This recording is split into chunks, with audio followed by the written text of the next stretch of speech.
The federal judge's gavel struck as Officer Brennan's boot connected with Dr. Elijah Washington's ribs. Courtroom chaos erupted. Nobody knew the calm black doctor was actually Commander Washington, one of the most decorated Navy SEALs in American history. The Pentagon call that followed would shake the justice system forever. Before we dive into this shocking story, where are you watching from today? Hit that like button and subscribe to join our community of justice seekers. The moment that changed the course of this trial will leave you wondering. What would you do if you witnessed such a blatant abuse of power in a place meant to uphold justice? Dr. Elijah Washington's day had begun like countless others, with saving lives.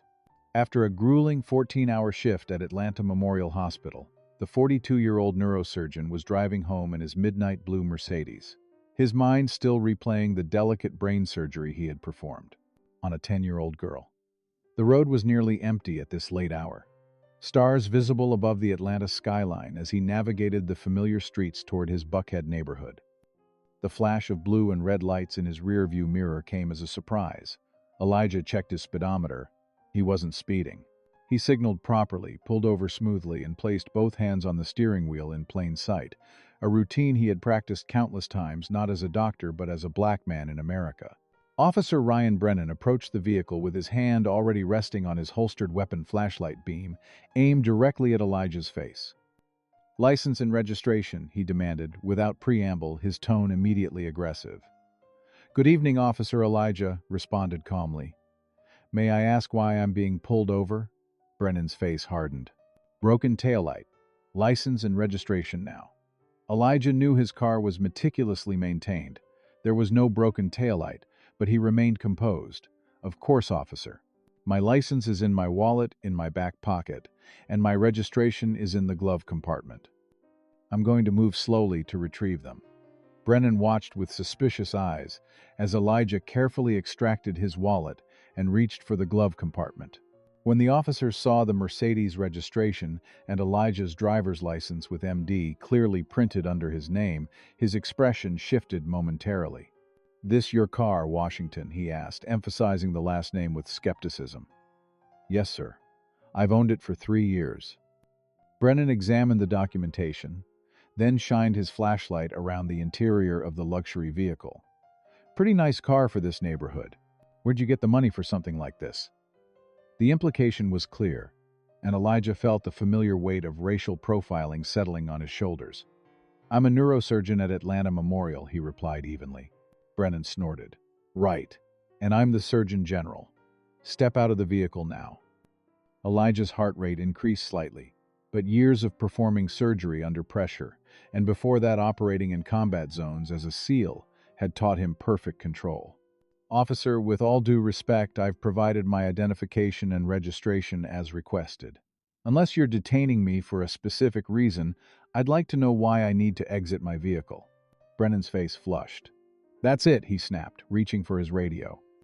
"Dispatch, I need backup at Peachtree and West Paces. Got a combative suspect refusing to comply with orders."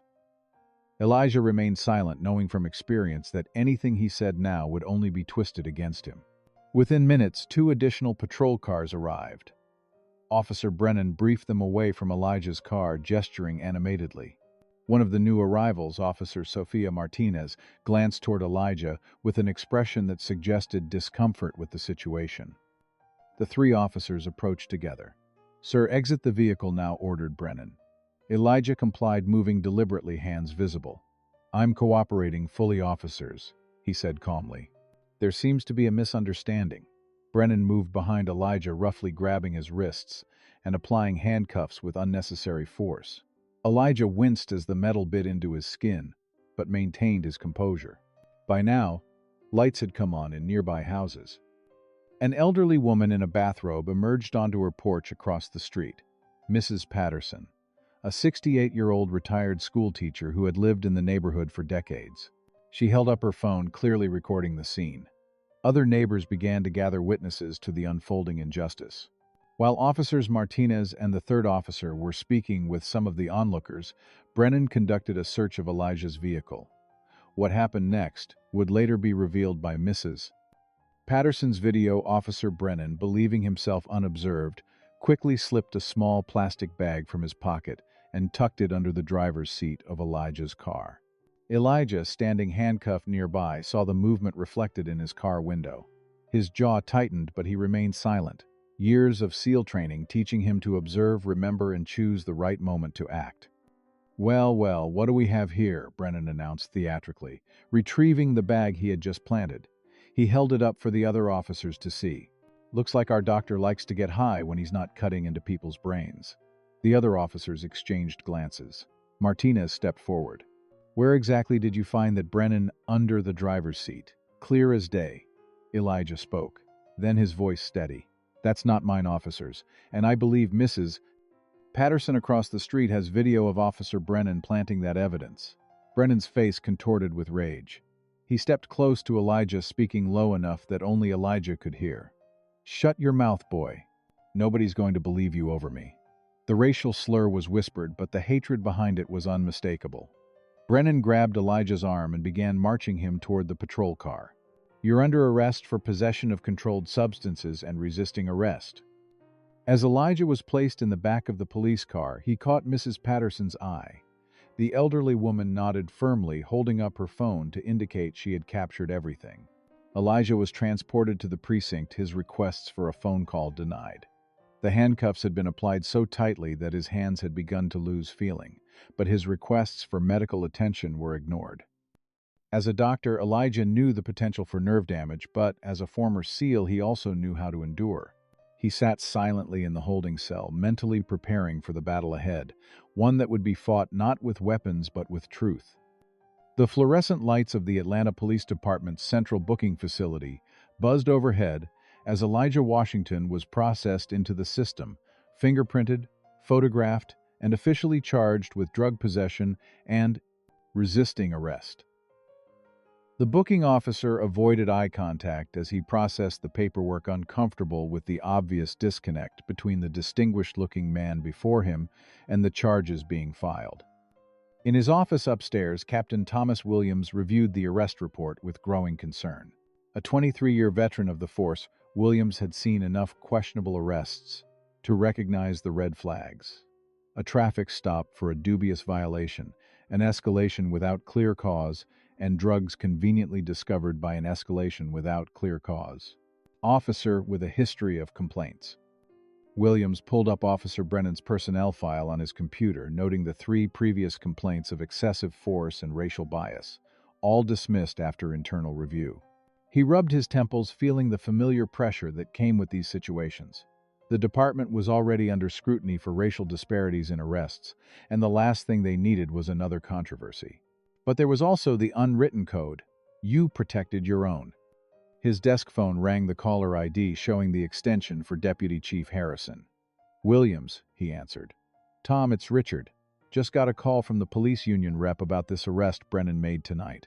"Doctor or something," neurosurgeon Williams corrected. "Just reviewing the report now." "Well, the mayor's office is already getting calls. Some community activist group has video they claim shows irregularities in the arrest procedure." Williams felt his stomach tighten. What kind of irregularities? Who knows? Probably nothing. But in this climate, we need to make sure everything's by the book. The union wants us to get ahead of this. Release a statement supporting our officers' actions pending full review. And if the review shows problems, Williams asked carefully. Harrison's silence spoke volumes. "Just make sure the paperwork's clean, Tom. We don't need another Minneapolis or Louisville situation here." Across town, District Attorney Melissa Cooper was having a similar conversation with her assistant as they reviewed the body cam footage from Brennan's camera. "The timeline doesn't add up," Cooper said, pausing the video. "He calls in that he's found narcotics at timestamp 21:43, but there's this weird gap in the footage between 21:38 and 21:42. Camera malfunction," suggested her assistant. 4 minutes. Exactly. That's convenient." Cooper sighed, glancing at the campaign posters stacked in the corner of her office for her upcoming re-election bid. Her Tough on Crime platform had helped her secure the endorsement of the police union, an endorsement she couldn't afford to lose 5 months before Election Day. "Let's proceed with the charges as filed. If defense counsel raises issues with the footage, we'll address it then. Meanwhile, Mrs.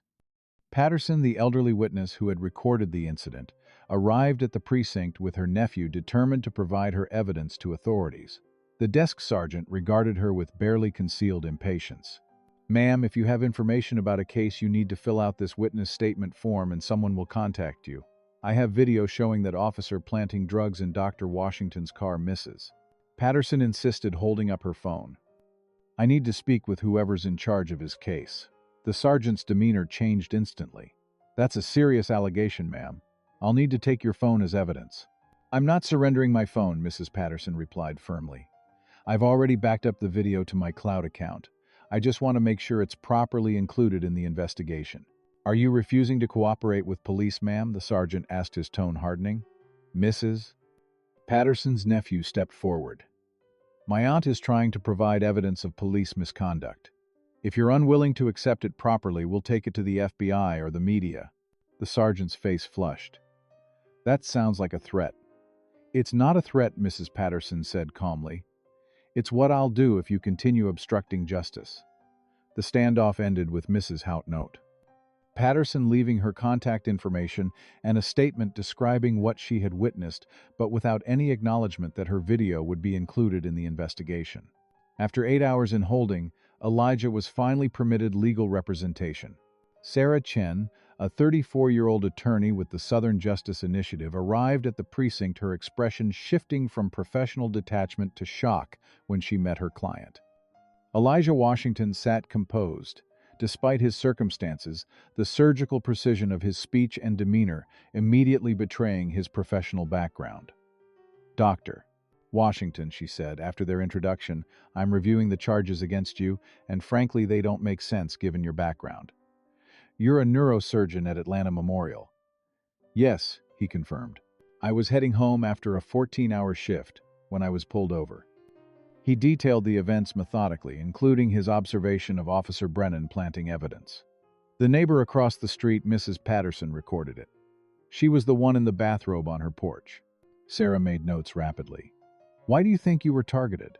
Elijah met her gaze steadily. "I was driving a luxury vehicle while black in a predominantly white neighborhood. It's not the first time I've been pulled over without cause, but it's the first time evidence has been planted on me." Sarah nodded, unsurprised but still disturbed. "We need to get you out on bail first. The bail hearing is set for tomorrow morning. Given your standing in the community and lack of criminal record, it should be straightforward." What neither of them knew was that behind the scenes, the police department had already begun an internal campaign to justify Brennan's actions. The narrative being constructed portrayed Elijah as belligerent and uncooperative, with suggestions that his professional status made him think he was above the law. The local news that evening ran with the story "Local doctor arrested on drug charges," accompanied by Elijah's mugshot rather than his professional headshot from the hospital's website. The hospital administration, caught in the unexpected controversy, issued a carefully worded statement that they were aware of the situation involving Dr. Washington and monitoring it closely, notably lacking any statement of support for their colleague. As the wheels of the system turned against him, Elijah's only unequivocal allies were his wife, Dr. Amara Washington, a cardiologist at Emory University Hospital, and his attorney, Sarah Chen. Unknown to Elijah, news of his arrest had reached beyond Atlanta. Commander Marcus Jackson, who had served alongside Elijah in SEAL Team 6, saw the news report while at his station at Naval Special Warfare Command. Recognizing his former team leader in the mugshot, Jackson immediately placed a call to the Pentagon. "Sir, we have a situation involving Commander Washington," he said when connected to Admiral James Wilson. "I believe he's being railroaded by local police, and they have no idea who they're dealing with." Elijah Washington Wilson asked, instantly alert. "Are you certain?" "Yes, sir. Facial recognition is 100%. It's him." Wilson's voice turned grim. "I'll make some calls. This needs to be handled delicately. His service record is still classified." "Understood, sir. But with respect, we need to move quickly. He's scheduled for a bail hearing tomorrow morning." "Leave it with me," Commander Wilson replied. "Team guys take care of their own." The Atlanta Federal Courthouse stood imposing against the morning sky, its neoclassical columns and grand steps designed to evoke the weight and solemnity of justice. Today, however, an unusual energy surrounded the building. News vans lined the curb, reporters positioned strategically near the entrance, their cameramen adjusting equipment, while on-air personalities touched up makeup and rehearsed their opening lines. The arrest of a prominent neurosurgeon on drug charges had already been newsworthy. Rumors of possible police misconduct had elevated it to the lead story. Elijah Washington arrived in a prison transport van, still wearing the previous day's clothes now wrinkled from his night in custody. Despite his circumstances, he carried himself with dignity as officers escorted him into the building. In the courthouse lobby, Dr. Amara Washington waited with attorney Sarah Chen. Amara's face, normally composed while performing complex heart surgeries, showed the strain of the past 24 hours. When she saw her husband being led in handcuffs through the security checkpoint, her expression flashed with anger before she schooled it back to professional calm. "We're going to fight this," she whispered to Elijah as they were finally permitted a brief moment together. "Mrs. Patterson contacted me. She has everything on video." Elijah nodded almost imperceptibly. "Stay focused," he murmured. "This is just another mission." The courtroom of Judge Catherine Reynolds was already nearly full when they entered. Known for her conservative rulings and pro-police bias, Reynolds had been on the bench for 15 years, appointed by a Republican governor after a career as a prosecutor. Her reputation for running an efficient, no-nonsense courtroom was evident in the brisk pace with which proceedings began. "Bail hearing for State versus Elijah Washington," announced the clerk. "Charges of possession of a controlled substance and resisting arrest." Assistant District Attorney Mark Phillips stood. "Your Honor, the state requests bail be set at $75,000. Despite the defendant's employment status, we believe the serious nature of the charges and the defendant's combative behavior during arrest indicate he may be a flight risk." Sarah Chen rose immediately. "Your Honor, that's absurd. Dr. Washington is a neurosurgeon at Atlanta Memorial with deep ties to this community. He has no criminal record whatsoever. We request release on his own recognizance." Judge Reynolds regarded Chen with thinly veiled impatience. "The court will hear from the arresting officer first." Officer Ryan Brennan took the stand now in his dress uniform, the picture of law enforcement respectability. He recounted a version of events that barely resembled reality. Elijah speeding through a residential neighborhood, responding belligerently to being pulled over, making furtive movements that suggested he might be reaching for a weapon, refusing to exit the vehicle when ordered, and finally the discovery of what appeared to be cocaine under the driver's seat. "And did Dr. Washington continue to resist after you discovered the narcotics?" Phillips asked. "Yes, sir," Brennan responded confidently.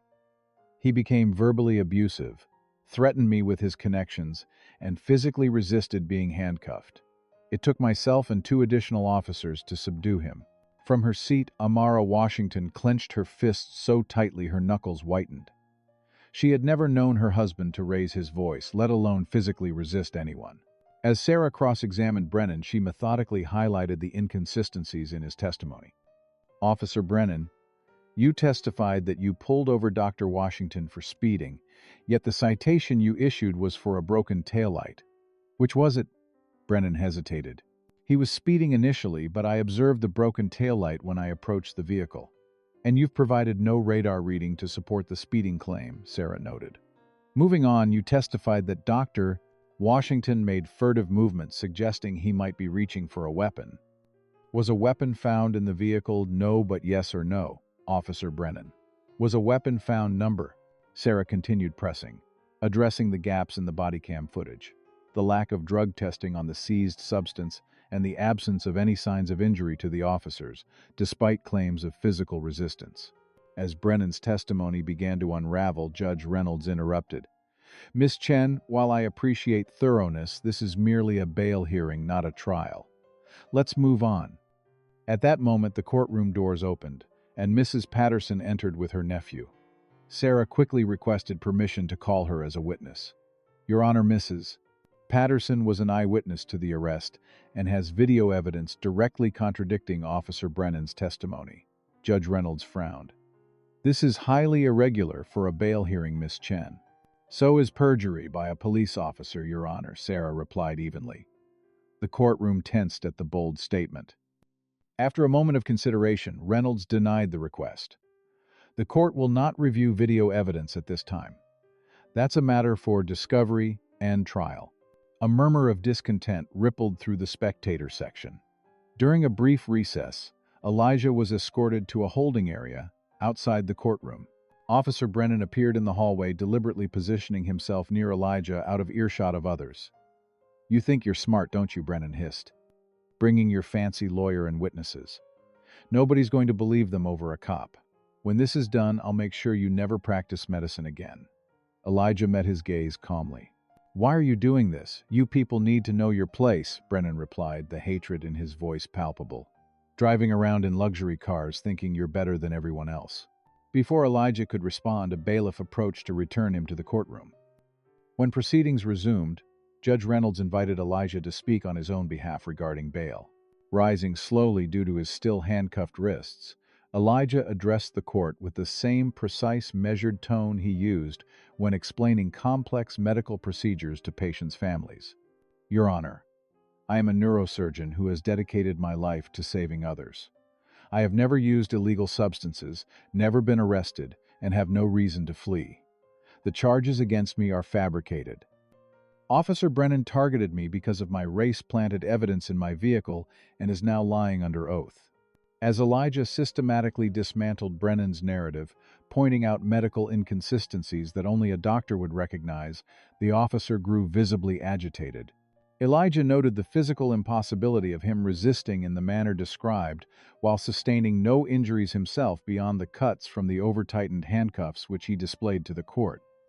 Furthermore, the timeline presented by Officer Brennan is medically impossible. He claims I exhibited signs of cocaine influence, yet I had just completed a 14-hour neurosurgical procedure. No one under the influence of cocaine could perform the delicate procedure I conducted yesterday.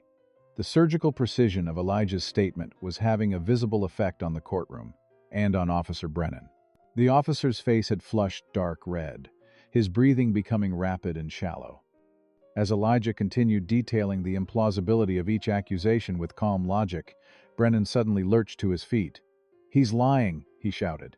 Before bailiffs could react, Brennan crossed the space between them and delivered a vicious kick to Elijah's midsection.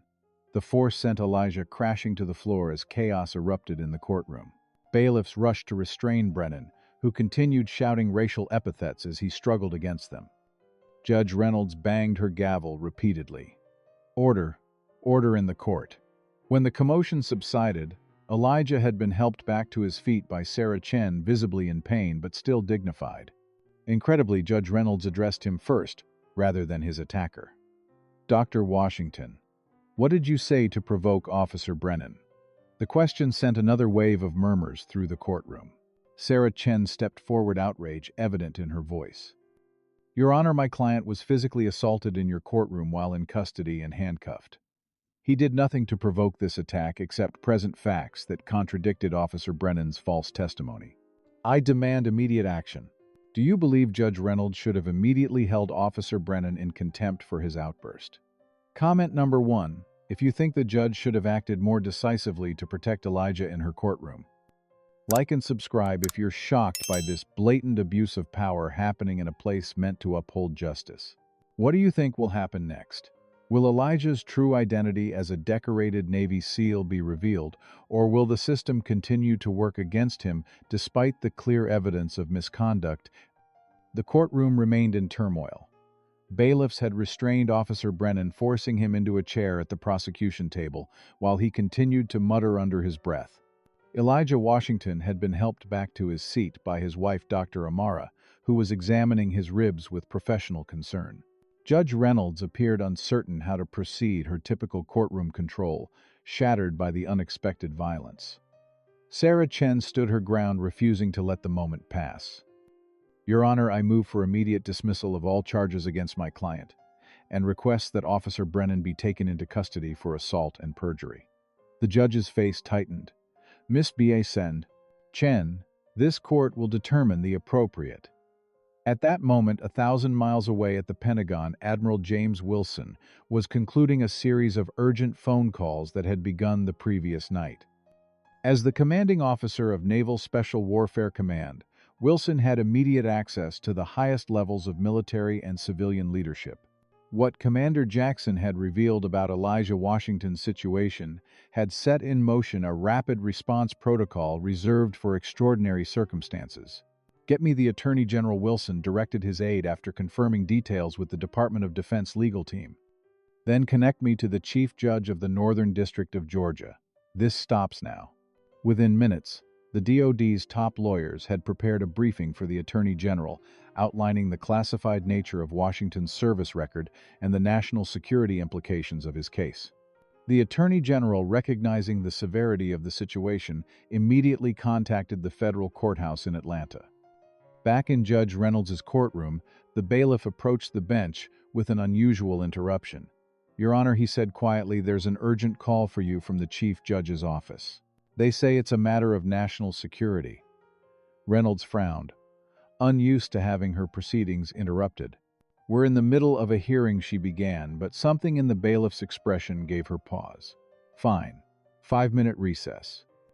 As she exited to her chambers, the spectators buzzed with speculation.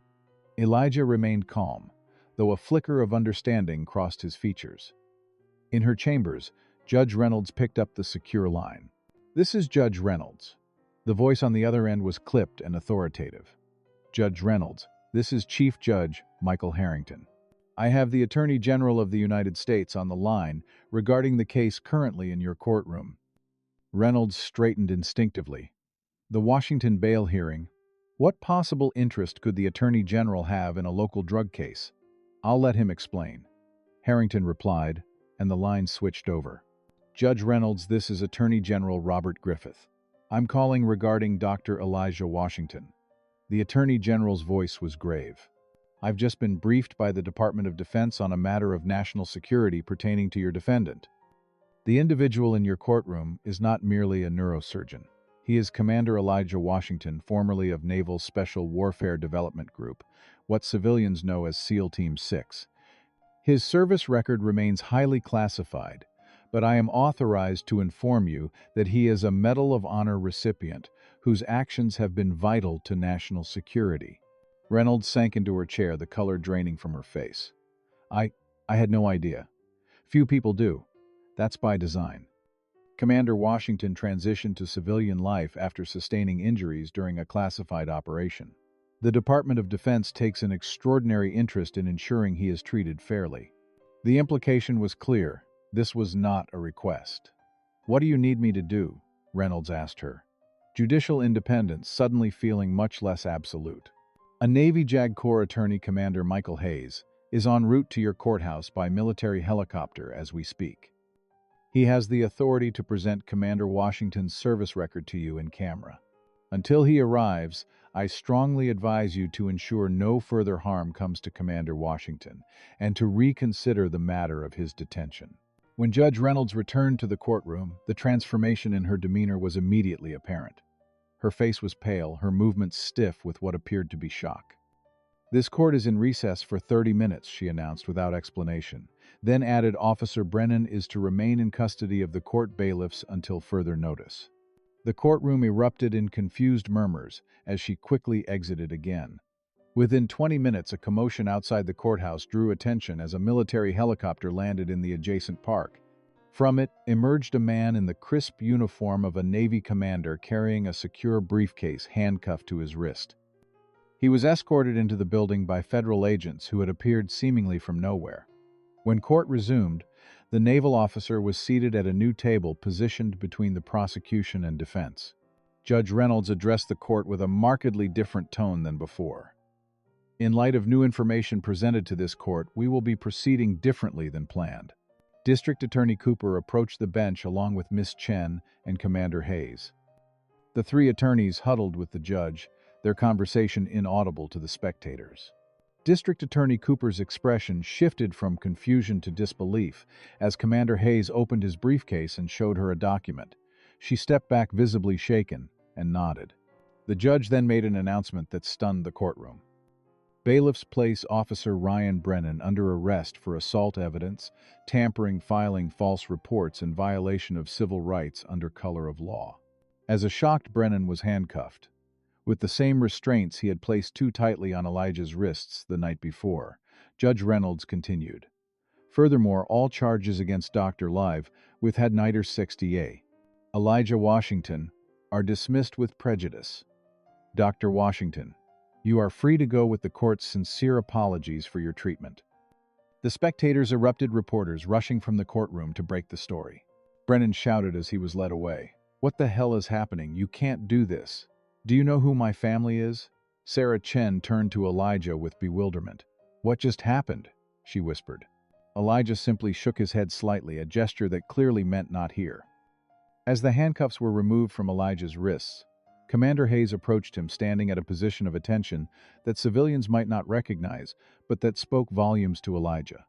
Commander Washington Hayes said quietly, using his military rank, rather than his civilian title, Admiral Wilson, sends his regards and apologies for the delay in our intervention. Elijah nodded once the exchange witnessed by confused onlookers who couldn't understand the sudden reversal of fortune or why a Navy commander was showing such deference to a civilian doctor. As the Washington family prepared to leave, the courthouse media representatives swarmed around them, shouting questions. Dr. Washington, why did the military intervene? In your case, what is your relationship with the Pentagon? Were you really in the Navy? Elijah responded with a practiced, no comment, as Sarah Chen helped create a path through the crowd. But the questions continued and the speculation had just begun. The dramatic phone call, the military helicopter, the Navy commander with the classified briefcase, none of it made sense for a simple case of mistaken arrest. As they reached the courthouse steps, a reporter from the Atlanta Journal-Constitution called out, Dr. Washington, are you the same? Elijah Washington, who received the Medal of Honor in a classified ceremony 5 years ago. Elijah paused momentarily, just long enough for the cameras to capture his reaction. It was all the confirmation they needed. By nightfall, the story would transform from one of police misconduct to something much more intriguing. Who exactly was Dr. Elijah Washington, and what had he done to warrant such extraordinary intervention from the highest levels of government? The Washington family home in Buckhead was a sanctuary of calm compared to the chaos of the courthouse. The elegant two-story colonial, with its manicured lawn and stately oak trees, reflected nothing of the military precision with which Elijah Washington had once operated in the world's most dangerous environments. Inside, Elijah sat on the edge of his bed as Amara carefully examined his ribs, her cardiologist's hands, gentle but thorough in their assessment. Bruised, not broken, she concluded, applying a cold compress to the already darkening area where Brennan's boot had connected. You were lucky. Elijah smiled faintly. Not luck. I turned with the impact. Old habits. Amara's eyes met his, understanding passing between them. She was one of the few people who knew the full extent of her husband's former life. They're going to dig now, she said quietly. The media, the department, everyone. This seal is broken on your record. Elijah nodded, his expression thoughtful rather than concerned. It was always a possibility. Admiral Wilson will control what gets released. The important operations will remain classified. A soft knock at the bedroom door interrupted them. Sarah Chen stood in the doorway, her expression a mixture of professional curiosity and personal concern. The Pentagon lawyers are downstairs, she said. They'd like to brief you on next steps. Elijah nodded. I'll be down in a minute. When Sarah had gone, Amara helped him into a fresh shirt. Are you ready for what comes next? She asked. Elijah took a deep breath, memories of his past life surfacing like shadows in deep water. I've been preparing for this day since I left the teams, he replied. Some stories need to be told. The story of Elijah Washington began far from the elite world of neurosurgery or special operations. Born in South Atlanta to a high school math teacher and a city bus driver, young Elijah's intelligence was evident from an early age. His parents sacrificed everything to move to a better school district where Elijah thrived, despite being one of only a handful of black students. His academic excellence earned him a full scholarship to Howard University, where he majored in biology with a single-minded focus on medical school. It was during his second year at Howard Medical School that financial reality intruded on his dreams. Despite his scholarship and part-time jobs, the mounting debt of medical education threatened to derail his future. A Navy recruiter visiting campus offered a solution: the Health Professions Scholarship Program. In exchange for military service after graduation, the Navy would pay for his medical education. Elijah signed the papers that day, seeing it as a straightforward transaction: financial support for service obligation. What neither he nor the recruiter could have predicted was how Elijah's unique combination of physical ability, intelligence, and temperament would catch the attention of Naval Special Warfare Command. During his residency at Naval Medical Center, Portsmouth, Elijah was invited to provide medical support for SEAL training evolutions. His exceptional performance under pressure and natural leadership abilities led to an unusual offer: additional training to become a Special Operations Surgical Team member. These elite medical units operated in combat zones, often working in the most austere conditions imaginable. Elijah accepted, seeing it as an opportunity to test his skills in environments where they were most needed. What began as medical support evolved when Elijah's aptitude for special operations became impossible to ignore. After witnessing Elijah's quick thinking during an ambush that separated him from his protection team in Afghanistan, a SEAL team commander recommended him for assessment and selection to become an actual SEAL operator, an almost unheard-of lateral move for a medical officer. The assessment course was designed to break candidates physically and mentally. Of the 24 officers who began with Elijah, only 9 completed the course. Elijah finished first in his class despite being older than most candidates and facing subtle but persistent racism from instructors and fellow trainees alike. One instructor, a crusty Master Chief with 30 years of service, had made it his personal mission to eliminate the doctor from the program. "The battlefield doesn't care about your fancy degree," he would say, during endless sessions of physical torture disguised as training. "The enemy doesn't care what color your skin is either, except that it makes you an easier target in the snow." Elijah never complained, never quit, and gradually earned something more valuable than acceptance: respect. Upon earning his trident, the insignia of a Navy SEAL, Elijah was assigned to SEAL Team 4, where he served 2 combat deployments before being selected for the Naval Special Warfare Development Group, SEAL Team 6, the most elite counterterrorism unit in the military. It was with Team 6 that Elijah found his true calling, rising through the ranks to eventually become the first black commander of an assault squadron. His operational record remained mostly classified, but certain facts had emerged through authorized channels: over 15 years of service, 12 combat deployments, and leadership of some of the most significant counterterrorism operations in recent history. The Medal of Honor, the nation's highest military decoration, came after an operation that officially never happened, in a country the United States was not operating in.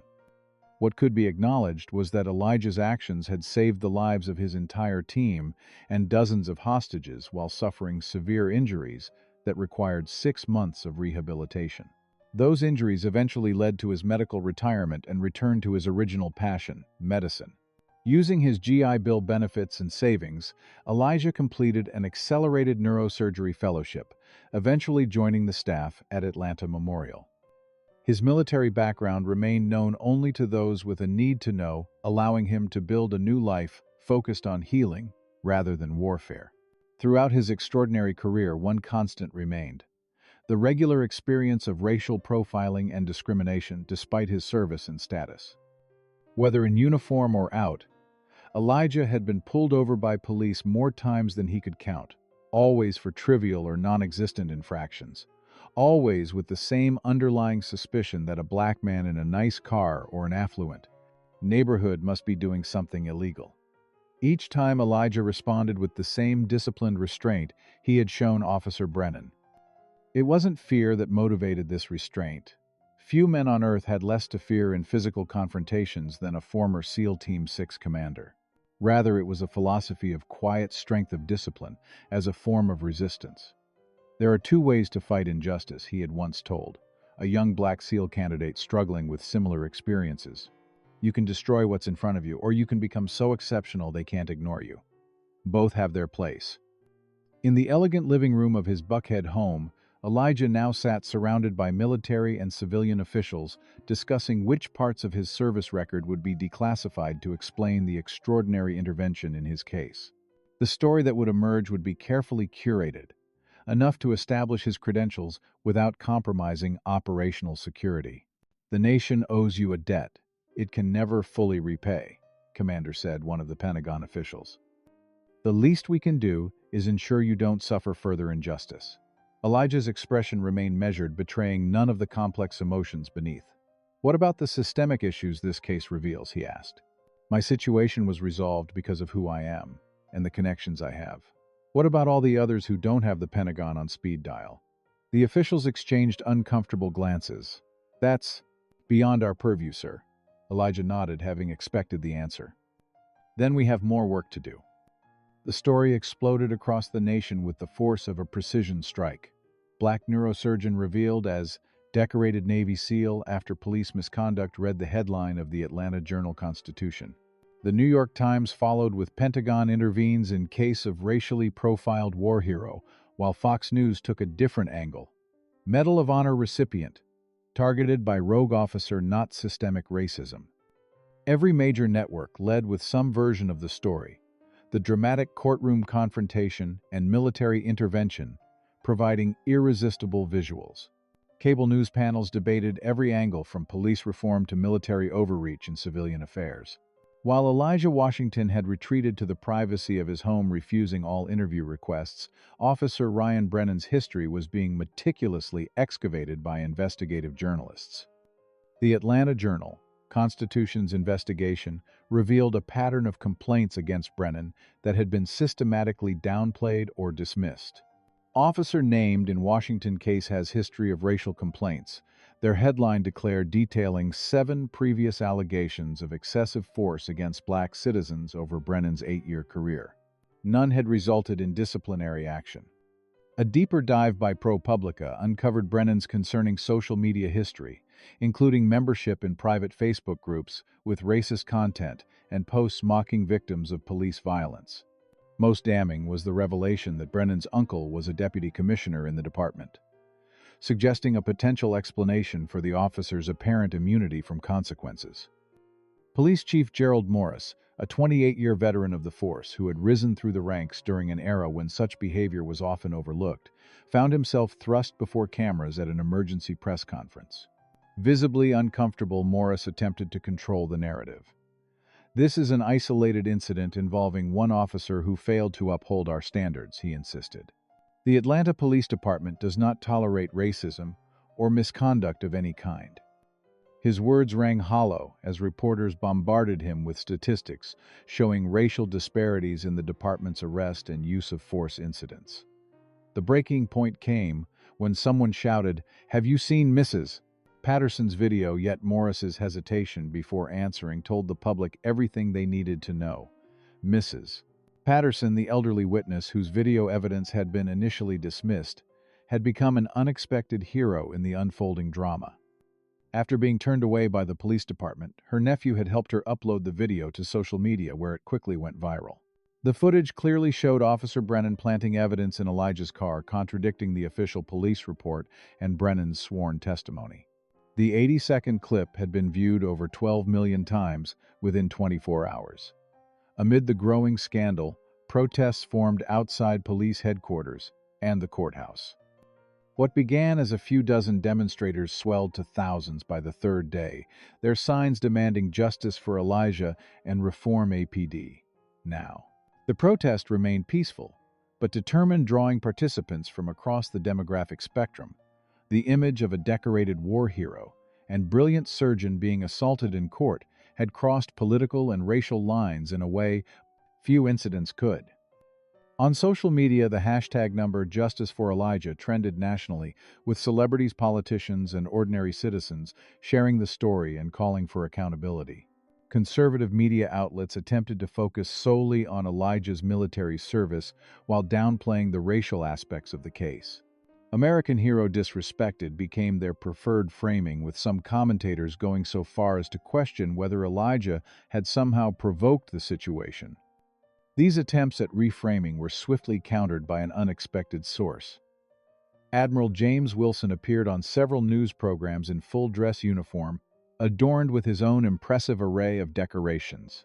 "I've known Commander Washington for 15 years," Wilson stated firmly on one primetime interview.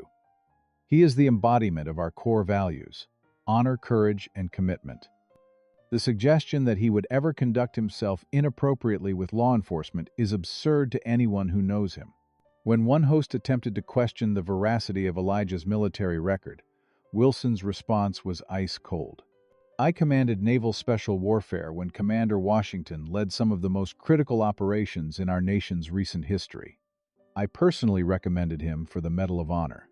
Are you questioning my integrity as well?" The host quickly backpedaled. Perhaps most powerfully, several of Elijah's former SEAL teammates came forward with statements of support, their identities concealed due to their ongoing operational status. "Commander Washington taught us to maintain absolute discipline under pressure," one stated. "If he says he was compliant during that traffic stop, I'd bet my life on it. I have many times." As public pressure mounted, Atlanta's mayor announced the formation of a special investigation committee to review not just Elijah's case, but the department's patterns and practices regarding racial profiling and complaint. Investigation. Simultaneously, the FBI's Civil Rights Division confirmed they had opened a formal investigation into the Atlanta Police Department. Throughout the media storm, Elijah himself remained silent, declining the flood of interview requests from every major outlet. This absence only intensified interest in his story, creating a void that others rushed to fill. Dr. Amara Washington emerged as her husband's most powerful advocate, her poise and eloquence making her a compelling spokesperson. "My husband has spent his entire life in service to others," she told Anderson Cooper in a CNN exclusive. "First as a warrior, now as a healer. The fact that none of that mattered the moment a police officer saw his skin color is exactly why we need systemic change." Behind the scenes, the case was creating ripple effects within the Atlanta Police Department itself. Captain Thomas Williams, who had initially felt pressured to support Brennan despite his misgivings, found himself at a moral crossroads. After watching Mrs. Patterson's video and hearing Admiral Wilson's testimonials about Elijah's character, Williams made a decision that would alter the course of the investigation. Meeting secretly with FBI agents at a coffee shop miles from the precinct, Williams provided internal communications, showing a coordinated effort to justify Brennan's actions, despite clear evidence of misconduct. "This isn't an isolated incident," Williams told the agents. "The department has a pattern of protecting officers like Brennan, especially those with family connections to leadership." His testimony was soon bolstered by Officer Sofia Martinez, who had been present at Elijah's arrest. Initially reluctant to speak against a fellow officer, Martinez came forward after watching the courtroom assault video. "Officer Brennan has a history of targeting black motorists," she revealed in a sworn statement to Internal Affairs. "Many of us have witnessed it but feared retaliation if we reported it." The police union, which had initially issued a strong statement supporting Brennan, found itself in an increasingly untenable position as evidence mounted. Their revised statement, released 5 days after the courtroom incident, notably omitted any defense of Brennan himself, while maintaining their general support for officers who serve honorably. Judge Catherine Reynolds, whose initial handling of the case had drawn criticism, became the subject of a judicial review when court records revealed a pattern of rulings that consistently favored police testimony over civilian witnesses, particularly in cases involving minorities.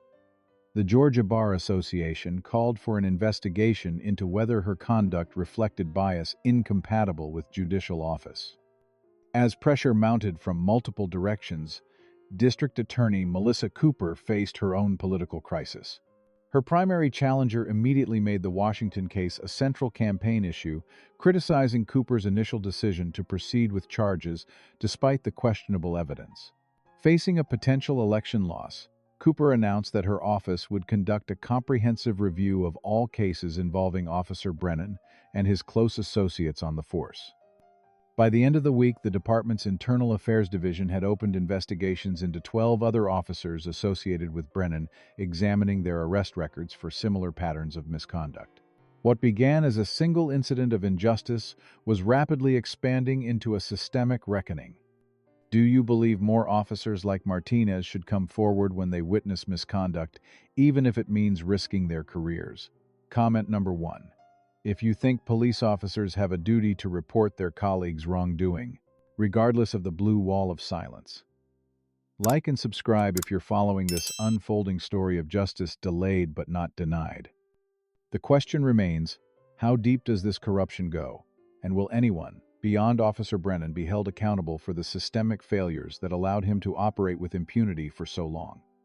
The unmarked FBI sedan pulled into the empty parking lot of Piedmont Park at 5:30 in the morning, headlights cutting through the pre-dawn mist. Captain Thomas Williams arrived 10 minutes later, parking his personal vehicle several spaces away. He sat for a moment, hands gripping the steering wheel, before finally exiting and walking to the federal agent's car. This was his third meeting with the FBI's Civil Rights Division in 2 weeks, and each time he brought more damaging information about the department he had served for over 2 decades. Today's meeting would be the most consequential yet. Special Agent Diana Rodriguez greeted him with a professional nod as he slid into the back seat. "Captain Williams, thank you for coming. Did you bring the files we discussed?" Williams placed a thumb drive on the console between the front seats. "Everything's there. Brennan's complete disciplinary history, including the complaints that never made it into his official record. There are 11 incidents that were buried by Deputy Commissioner Brennan, his uncle." Agent Rodriguez pocketed the drive. "This is significant evidence for our pattern and practice investigation. You understand you'll likely be called to testify." Williams nodded grimly.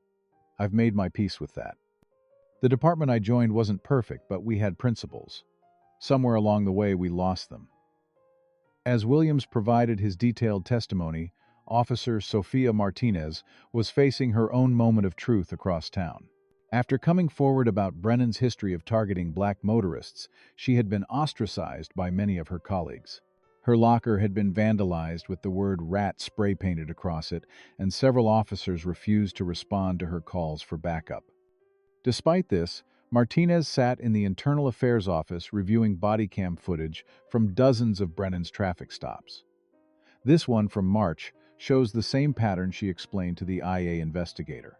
Brennan pulls over a black driver in Buckhead, claims to smell marijuana, conducts a search that finds nothing, but still issues 3 separate citations for minor infractions. The investigator nodded, adding the incident to a spreadsheet that now contained over 40 similar stops. And none of these resulted in complaints. Most people don't file formal complaints over traffic stops, even when they're harassed, Martinez explained. They just want to get home safely. And Brennan was smart. He targeted professionals who had too much to lose by making waves. Dr. Washington was probably the first one who had the resources and standing to fight back effectively. The police union, initially vocal in defending Brennan, found itself in an increasingly difficult position as evidence of his misconduct mounted. After a contentious emergency meeting, the union president issued a carefully worded statement. "While we continue to support the rights of all officers to due process, the union cannot and will not defend actions that violate our oath to protect and serve." Officer Brennan's alleged conduct, if proven true, represents a fundamental betrayal of that oath. This remarkable retreat from their usual unconditional support signaled the severity of the situation and the impossibility of maintaining the traditional blue wall of silence. Meanwhile, the judicial system was conducting its own internal examination. Judge Catherine Reynolds, whose handling of Elijah's case had drawn criticism, was now subject to a comprehensive review by the State Judicial Qualifications Commission. Their preliminary analysis revealed disturbing patterns in cases involving police testimony contradicted by civilian witnesses. Reynolds had sided with police 94% of the time. When those civilian witnesses were minorities, that number rose to 98%. Reynolds' calendar was quietly cleared of all cases involving police testimony, pending the outcome of the investigation. District Attorney Melissa Cooper, sensing the shifting political winds, moved aggressively to distance herself from the scandal. Her office announced a sweeping review of all cases involving Officer Brennan and 5 other officers identified as his closest associates on the force. The integrity of our justice system depends on the reliability of law enforcement testimony. Cooper stated at a press conference, carefully avoiding any admission that her office had initially pursued charges against Elijah, despite obvious red flags. Any case that does not meet our office's high standard for evidence will be dismissed. Her primary challenger immediately called the move too little too late, pointing out that Cooper had been willing to proceed with Elijah's case despite the suspicious gaps in body cam footage and other inconsistencies. Behind closed doors, the most explosive development came from the department's internal affairs investigation. A deep dive into Brennan's background revealed what should have been disqualifying information from the start: documented connections to white supremacist groups through family members concerning posts on fringe online forums traced to his home IP address and psychological evaluation notes from his academy days that identified potential issues with authority figures from minority groups that had somehow been overlooked in the hiring process. The investigating psychologist, now retired, admitted to IA investigators that he had flagged Brennan as a potential concern but had been pressured to pass him by department leadership, citing the candidate's family connections. As these revelations spread within the department, other victims of Brennan's misconduct began coming forward. James Thompson, a black software engineer who had been pulled over by Brennan 3 times in 2 months while driving his Tesla, described similar patterns of harassment and baseless searches. Dr. Keisha Johnson, a professor at Emory University, recounted being handcuffed and forced to sit on the curb for 45 minutes while Brennan searched her vehicle after a routine traffic stop, finding nothing. Attorney Michael Robinson described being pulled from his car at gunpoint when Brennan claimed he matched the description of a robbery suspect, despite Robinson wearing a suit and driving a luxury car that had no connection to the crime. And Question. The mounting testimonies painted a picture not of isolated incidents, but of a systematic campaign of racial intimidation conducted under the color of law. More disturbing was the evidence that Brennan's behavior had been repeatedly reported through official channels, yet no action had been taken. Captain Williams' testimony to the FBI revealed why there was an unwritten policy of protecting officers with family connections to leadership. Deputy Commissioner Brennan made it clear that complaints against his nephew were to be handled with discretion, which everyone understood to mean buried. The investigation expanded beyond Brennan himself to examine the system that had enabled him. Department records showed that officers with the highest numbers of racial profiling complaints were concentrated in specific precincts and under specific supervisors, suggesting the problem wasn't just a few bad apples, but potentially a cultural issue within certain units. Chief Gerald Morris, who had initially attempted to characterize the Washington incident as isolated, found his position increasingly untenable as evidence of systemic issues mounted. After a particularly contentious city council meeting where community members presented documentation of years of unaddressed complaints, Morris submitted his resignation effective immediately. The mayor appointed Deputy Chief Rebecca Johnson, a 25-year veteran with a reputation for integrity, as interim chief with a mandate to implement comprehensive reforms. As these internal reckonings unfolded within various institutions, Elijah Washington began working with a team of civil rights attorneys to develop a broader case addressing the systemic issues his experience had highlighted. Rather than focusing solely on his own mistreatment, Elijah's legal strategy expanded to include other victims of similar misconduct, with Sarah Chen coordinating a potential class action lawsuit against the department. "This isn't about one officer or one incident," Chen explained during a strategy session at the Washington home. "This is about dismantling a system that allowed that officer to operate with impunity for years, despite multiple complaints and clear evidence of bias." Elijah nodded, his expression thoughtful. "The goal isn't punishment, it's transformation. The department needs new training, new accountability mechanisms, and new leadership culture. We need to build something better, not just tear down what exists." Amara squeezed her husband's hand, recognizing in his words the same strategic thinking that had made him an exceptional military commander and surgeon. He wasn't interested in winning a battle. He was planning to win the war against systemic injustice, methodically, strategically, and completely. The federal courthouse in downtown Atlanta buzzed with tension on the morning of United States versus Ryan Brennan. The same building that had witnessed Brennan's assault on Elijah Washington now hosted the officer's criminal trial. Security was heightened with U.S. Marshals conducting thorough screenings of all entrants after threats had been made against both the defendant and key witnesses. Inside courtroom 4B, federal prosecutors had assembled a formidable case against the former officer, who now faced multiple charges: violation of civil rights under color of law, assault evidence, tampering filing, false reports, and obstruction of justice. The potential sentence, if convicted on all counts, could exceed 20 years. Brennan sat at the defense table, in a navy blue suit that couldn't quite disguise his diminished appearance.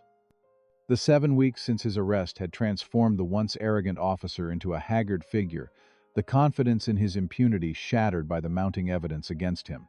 His defense team, initially provided by the police union, had been replaced by private attorneys after the union withdrew support following the internal investigation's findings. U.S.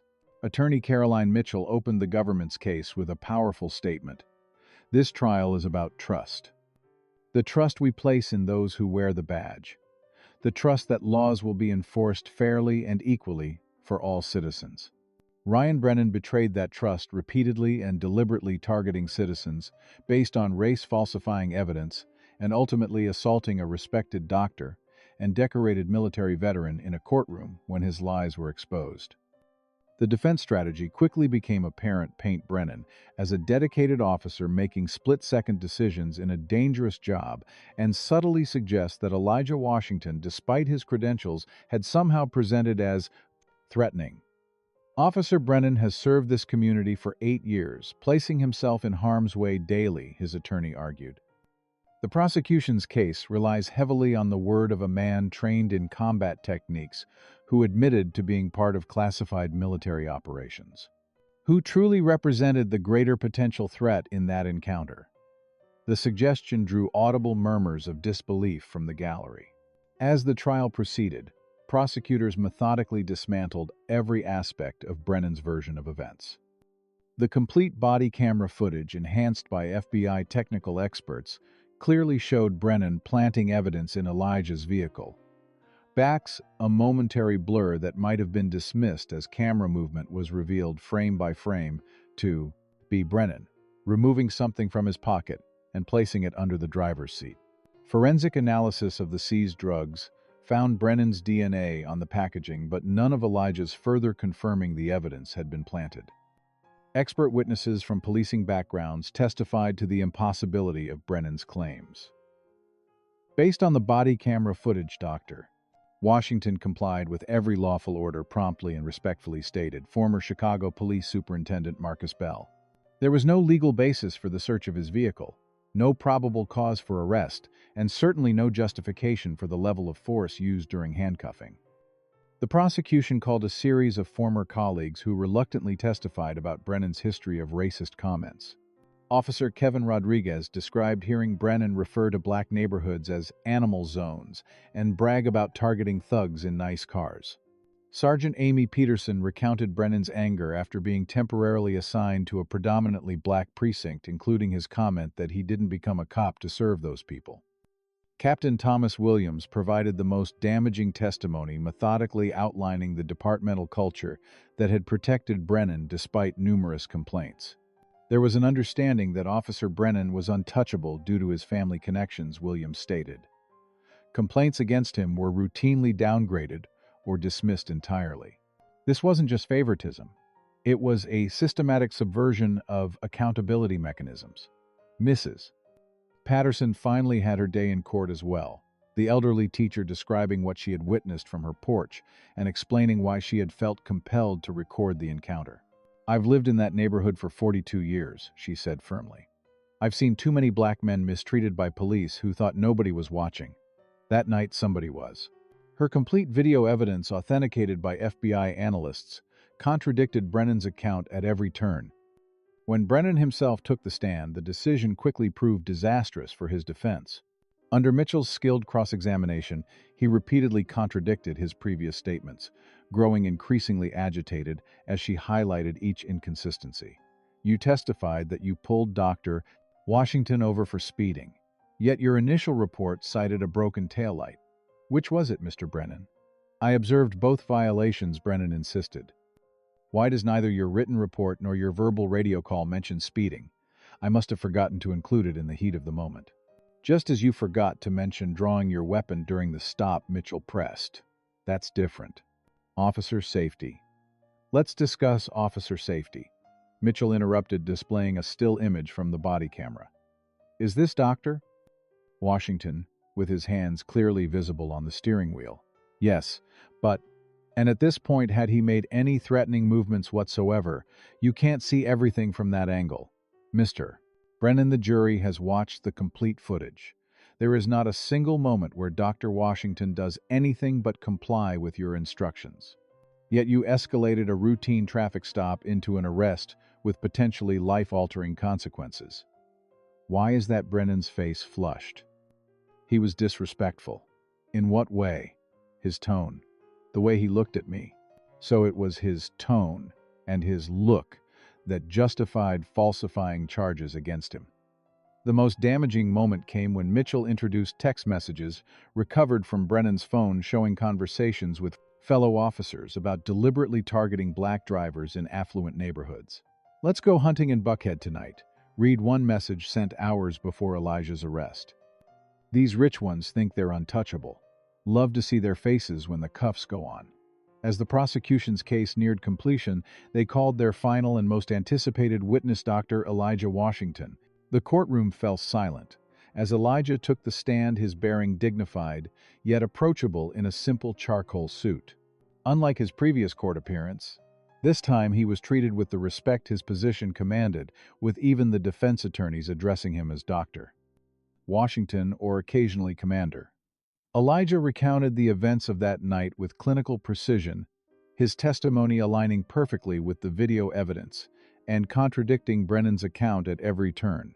When asked why he hadn't identified himself as a former Navy SEAL during the encounter, his response was powerful in its simplicity. My military service shouldn't have been necessary to ensure fair treatment. Being a law-abiding citizen should have been enough. Being a human being should have been enough. The defense cross-examination treaded carefully, aware of the risk in appearing to attack a decorated veteran and respected surgeon. They focused instead on whether Elijah might have misinterpreted Brennan's actions or tone due to preconceptions about police. Elijah's response silenced the courtroom. In my military career, I led operations where split-second decisions determined whether people lived or died. I was trained to observe and assess situations without emotional bias. What I observed that night wasn't a misinterpretation.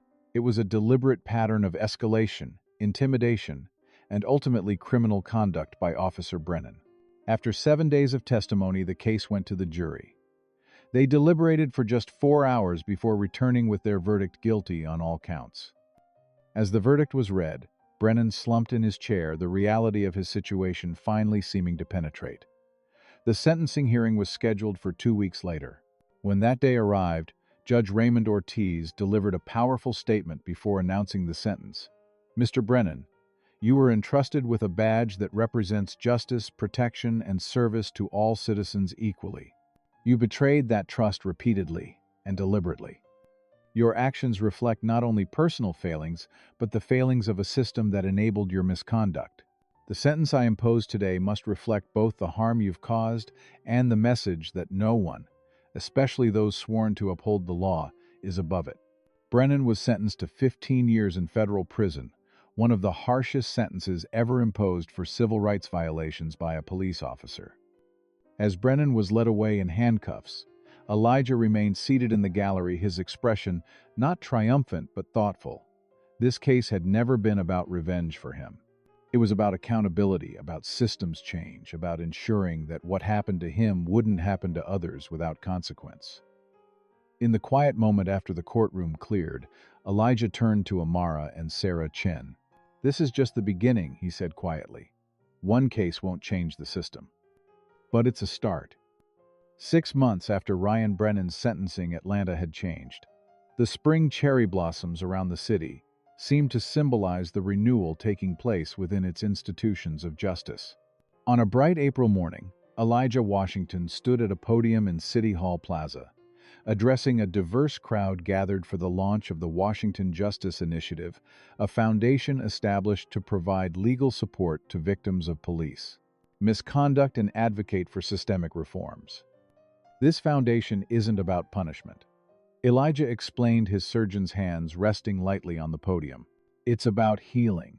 Healing individuals who have suffered injustice, and healing a system that has perpetuated it. Just as medicine has evolved through self-examination and evidence-based improvement, so too must our justice system. The foundation, funded initially by a substantial settlement from the city and donations from supporters nationwide, had already taken on 34 cases across 3 states.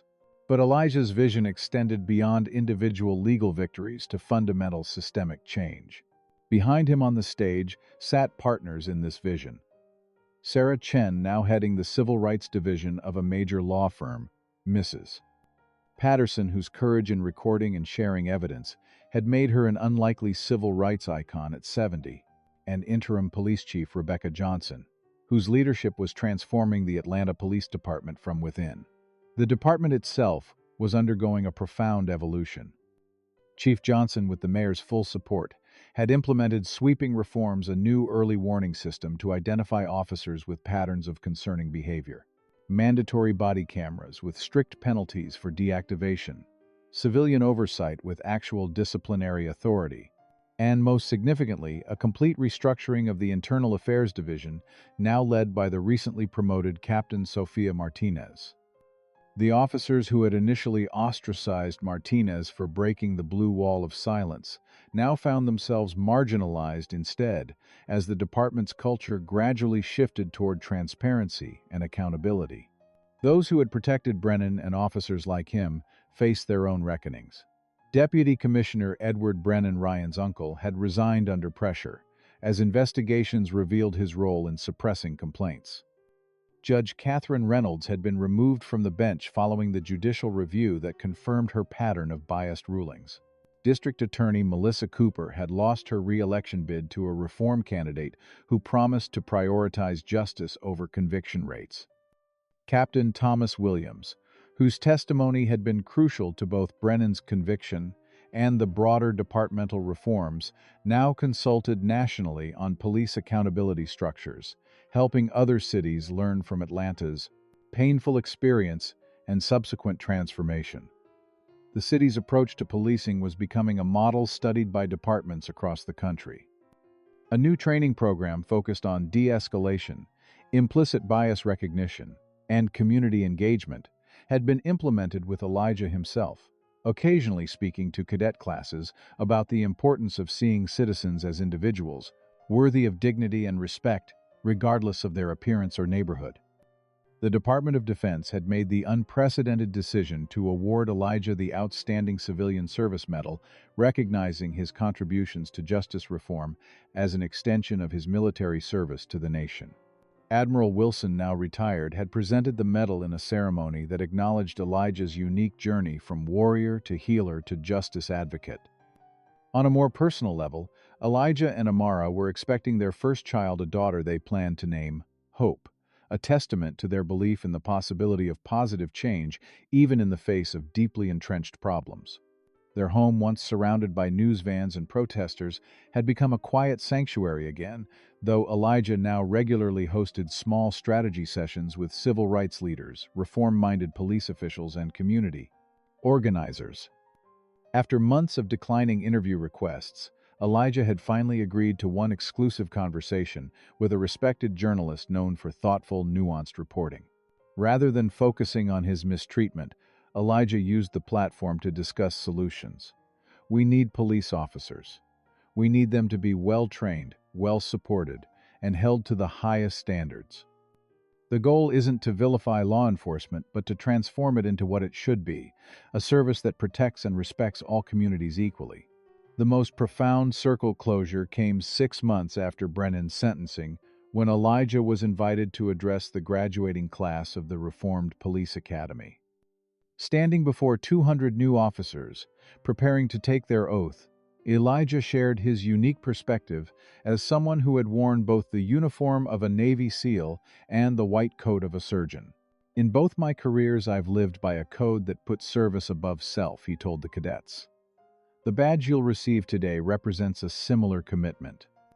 It isn't a shield from accountability or a license for power. It's a symbol of the tremendous trust your community places in you and your sworn obligation to honor that trust. As Elijah concluded his remarks, he shared a revelation that brought the story full circle in a way few could have anticipated. 7 years ago, I led a classified mission to rescue American hostages in a location I still cannot name. One of those hostages was a 19-year-old college student named Michael Reynolds, who had been volunteering with a humanitarian organization when his group was captured by terrorists. A murmur ran through the audience as the connection became clear. Michael Reynolds is the son of former Judge Catherine Reynolds, who presided over my bail hearing. She never knew my role in her son's rescue because the operation remains classified. But I knew even as she initially failed to protect my rights in her courtroom. The revelation landed with stunning impact, the complex interconnectedness of human lives, the invisible threads that bind us even across the divides of race, power, and privilege. That mission reminds me of an essential truth, Elijah continued. We are all capable of being both victims and heroes in different contexts. We all need help sometimes, and we all have the capacity to help others. The true measure of our justice system and our society is how we treat each person's humanity regardless of what we can see about them at first glance. As Elijah concluded his address, the new officers rose in a standing ovation, their faces reflecting the possibility of a new kind of policing based on respect, accountability, and recognition of shared humanity. The transformation that had begun with one officer's injustice and one man's dignity was expanding outward, changing not just policies and practices, but hearts and minds. The road ahead remained long, with much work still to be done. But the path toward justice had been irrevocably illuminated. What do you think about the power of one person to create systemic change? Could Elijah's approach to transformation, rather than punishment, be applied to other social justice issues? Comment below with your thoughts on how we can all contribute to building more just systems. If this story moved you or made you think differently about the complex issues of race and justice in America, please like, subscribe, and share with others who might benefit from this perspective.